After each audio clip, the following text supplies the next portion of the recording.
এসব আবার কি? প্ল্যানচেট? হ্যাঁ, তুই কি ভূতের গোডাউন করবি নাকি?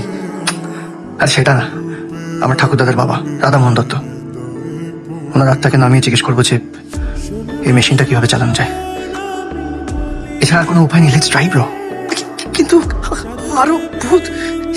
চুপ করে বস, বস। আমার কথাটা ভালো করে মন দিয়ে শোন। আমরা তিনজনে চোখ বন্ধ রেখে শুদ্ধাচারে রাধা মোহন দত্ত এই নামটা ওড়াবো মনে মনে। ক্লিয়ার? শুরু করি। রাধামোহন দত্ত, রাধামোহন দত্ত। এই রামমোহন না, রাধামোহন দত্ত। ও সরি।